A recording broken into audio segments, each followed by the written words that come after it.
reading was to happen a little bit ago, a bit before this, but we all know that good words have a place at any time. This is Psalm 122, and it goes thusly. I was glad when they said to me, let us go to the house of the Lord. Our feet are standing within your gates, O Jerusalem. Jerusalem, built as a city that is bound firmly together.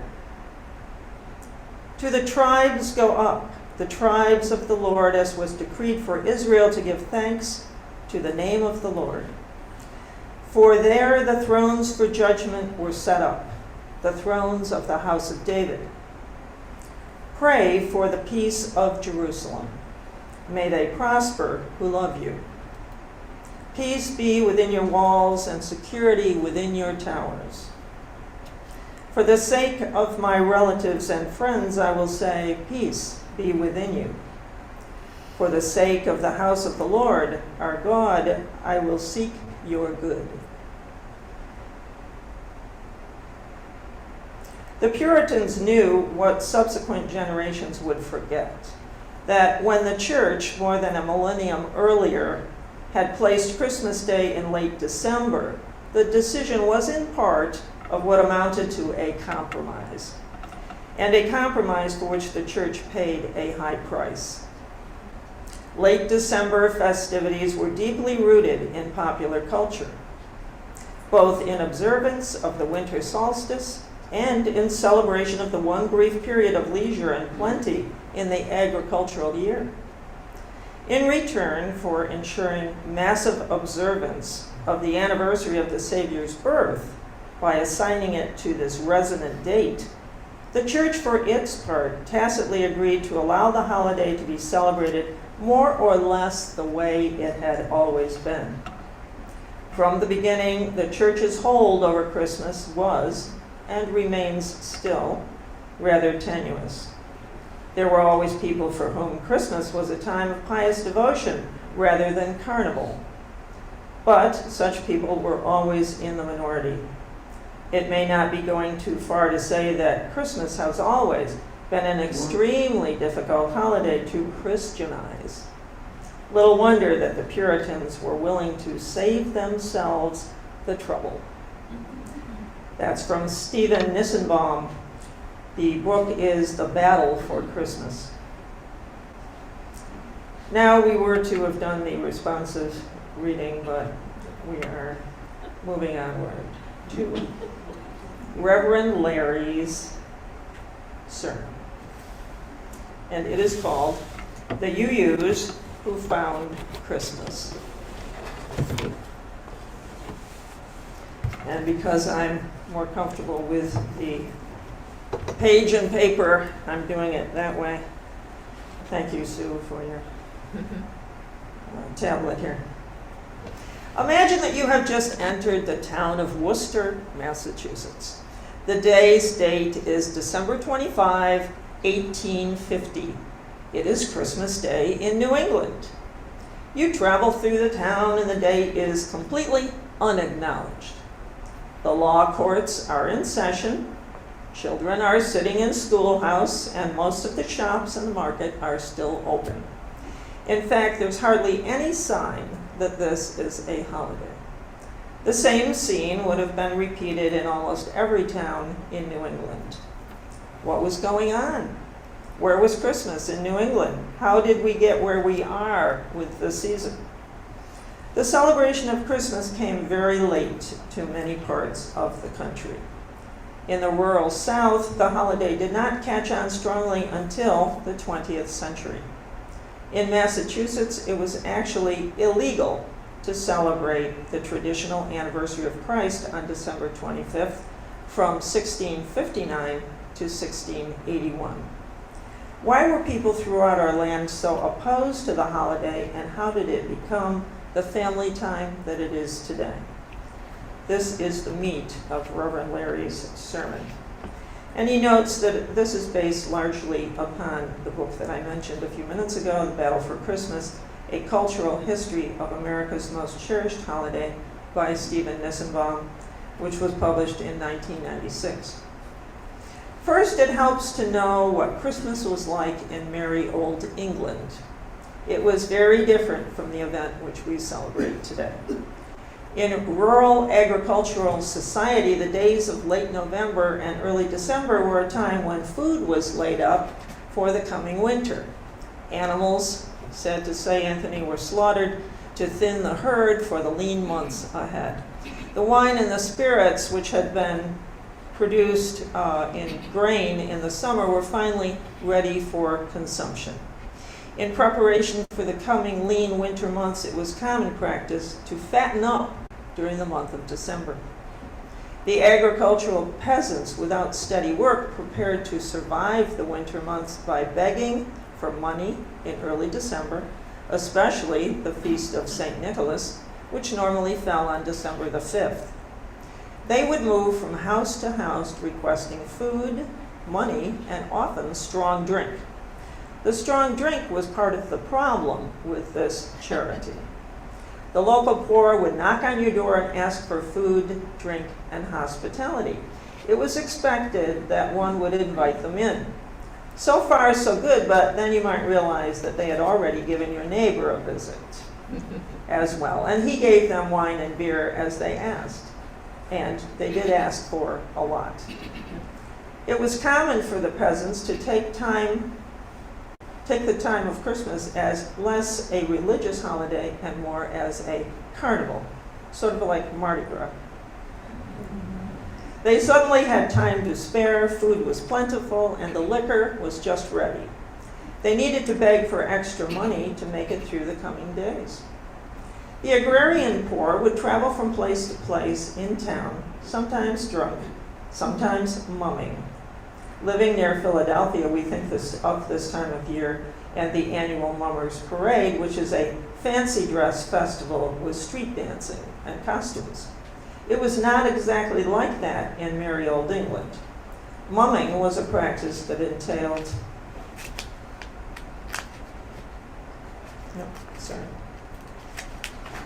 men and women exchanging clothing. In other words, our farming peasant ancestors liked to celebrate Christ's birth by drunkenly carousing in public in drag. The Puritans must have been horrified. This was one of the reasons that the Puritans banned the observance of December holidays. They felt also that because the Bible did not tell the season when Jesus was born, that the holiday was only created to superimpose over a pre-Christian celebration that the ancient Romans, even the Christian ones, liked. They were correct about that.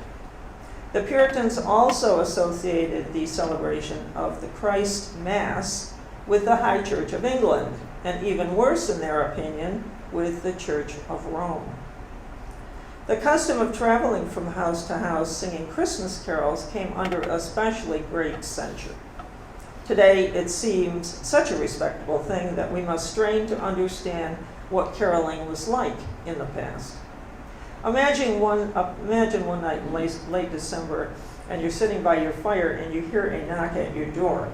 You open it and behold a crowd of drunken peasants in drag who begin singing in slurring fashion Christmas carols, and afterwards they expect you to give them more drink, good food, and money. And if you did not treat them with alcohol, money, and rich food, they might vandalize your property. The peasants also indulged in other pursuits. Gambling with the money extorted was a popular pastime. In addition, there was always a baby boom in August the next year. Needless to say, the Puritans were shocked. So the Puritans banned the holiday, and it was slow to catch on in many parts of New England. As the Puritan Church waned in power in New England, those who were not especially religious kept the holiday in the traditional way by drinking and carousing. The doors of most of the churches throughout the region were closed, with only Episcopalians and Roman Catholics even taking notice that Christmas happened in any religious fashion.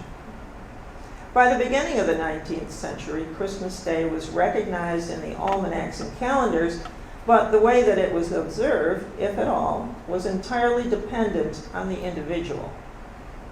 There were no festivities, no community gatherings, hardly any carols sung. The most common practice at the time was to retain the Old English practice of inebriation. Such was Christmas Day. The early 19th century was a time for extraordinary energy in New England. The Unitarians, newly separated from the Congregationalists in the standing order of churches that descended from the original Puritan churches, saw public drunkenness as a social problem. In Boston, they endeavored with much effort to alter the day by encouraging store owners to close their doors on Christmas Day, and it worked, but only for 3 years. Unitarians also recognized the need for family customs around the holidays to combat the excesses of the season. They encouraged the modest celebrations around the Christmas season, not because they believed that God ordained it, but rather because they wanted it. The Universalists never had the reticence about Christmas that the Unitarians felt. The first Universalist congregation established in Boston celebrated Christmas even before the congregation was officially organized. They were keen on Christmas from the beginning. Let me take a quick break.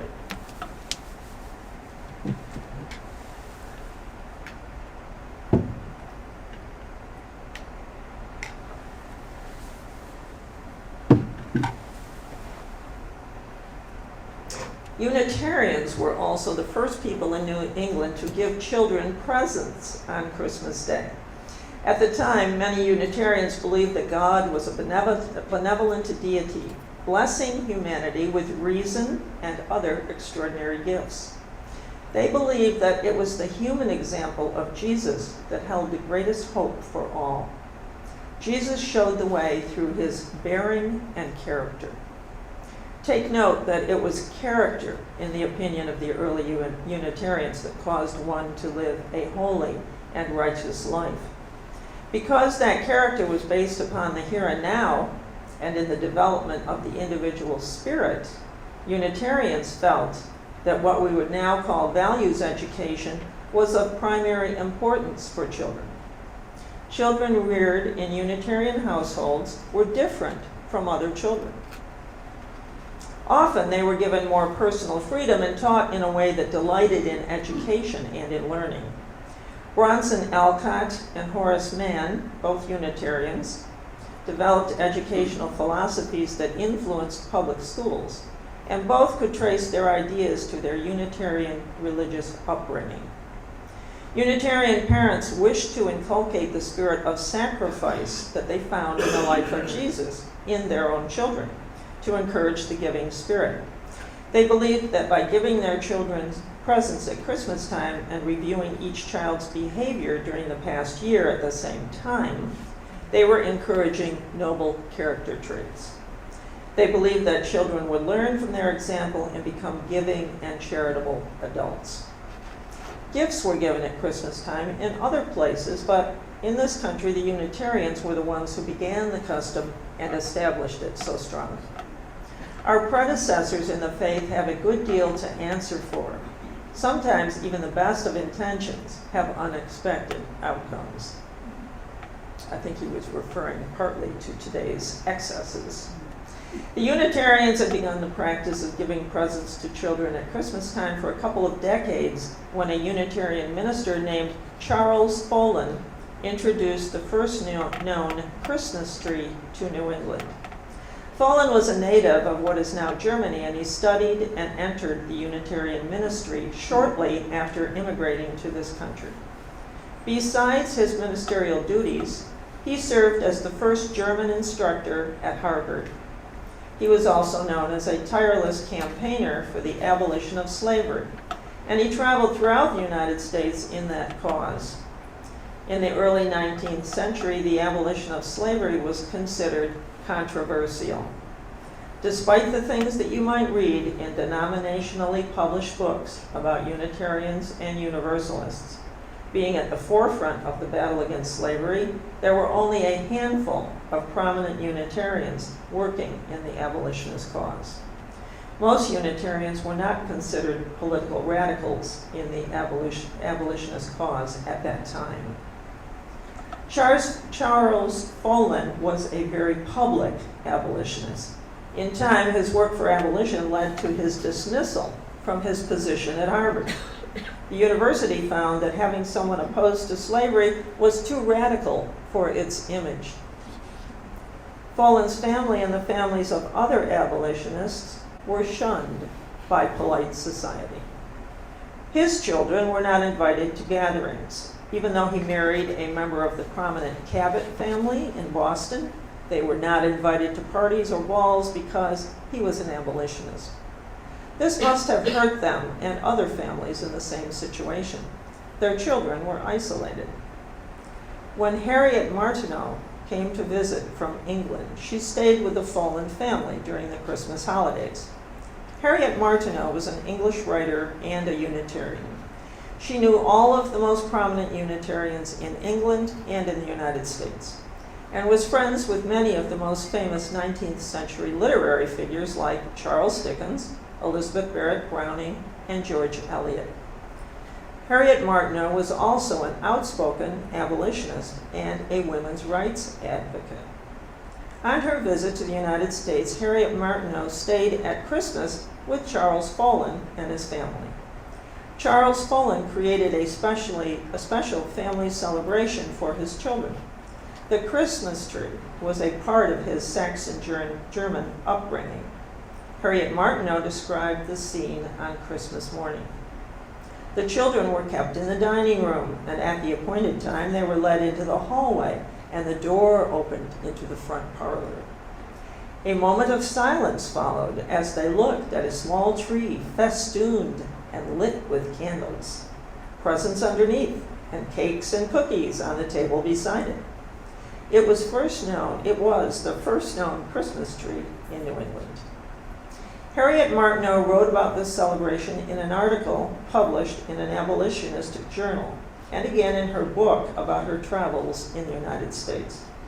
The practice of Christmas trees spread throughout the United States, first in abolitionist circles and then through the population at large. Christmas Day became a private family party because the abolitionists who initiated the complete practice had no choice but to celebrate the holiday alone. Queen Victoria and Prince Albert did contribute much to the practice of the Christmas tree and the family party, but that was not as influential in the United States as in the British Empire. In the United States, Christmas came through less obvious routes through the abolitionist movement and social reform. The religious liberals who thought of Christmas also sought something to sing at the season that reflected less the miracles of Christmas than the message as they perceived it. Unitarians were also drawn to create Christmas music. Edmund Hamilton Sears, a Unitarian minister, penned the well-known Christmas carol, "It Came Upon a Midnight Clear." He wrote this response to war and the call to peace that was also the hallmark of the season. Today, some Christian fundamentalists remove the pacifist verses from the version that is in their hymnal. Another particularly Unitarian Universalist Christmas song is Jingle Bells. James Lord Pierpont was the son and brother of Unitarian ministers and served as the music director of the Unitarian Church in Savannah, Georgia, when his brother was the minister. He was also the uncle of John Pierpont Morgan, but we will not hold that against him. James Pierpont composed the song originally for New England, Thanksgiving, but it was so popular that folks continued singing it into Christmas. Eventually, it became identified with Christmas more than Thanksgiving and remains a staple of the season. In 1855, Unitarian minister and abolitionist John Sullivan Dwight translated from the French the piece that we know as "O Holy Night." Dwight translated it because the third verse founds the abolitionists of slavery in Christian faith. It goes as follows. "Truly he taught us to love one another. His law is love, and his gospel is peace. Chains shall he break, for the slave is our brother. And in his name all oppression shall cease. Sweet hymns of joy in grateful chorus raise we. Let all within us praise his holy name. The Christmas carol we sang earlier, I Heard the Bells on Christmas Day, was another in the canon of Unitarian carols. It was written by Henry W. Longfellow, whose brother Samuel was a Unitarian minister. I Heard the Bells on Christmas Day is part of the Unitarian creation of the American Christmas holiday. Like It Came Upon the Midnight Clear, this carol hearkens to the human failure to find peace and justice when that goal was the one that Jesus sought. Today we have covered the Unitarian influence upon the current American practice of this holiday. Believing in social progress, our predecessors in the faith encouraged family-oriented celebrations instead of drinking and general wantonness. Believing that children's character would be inspired by their example, Unitarians gave their children presents at Christmas time. Opposing slavery, some Unitarians introduced the Christmas tree as the centerpiece in family parties on Christmas Day so that they could have a family festival when their families were excluded.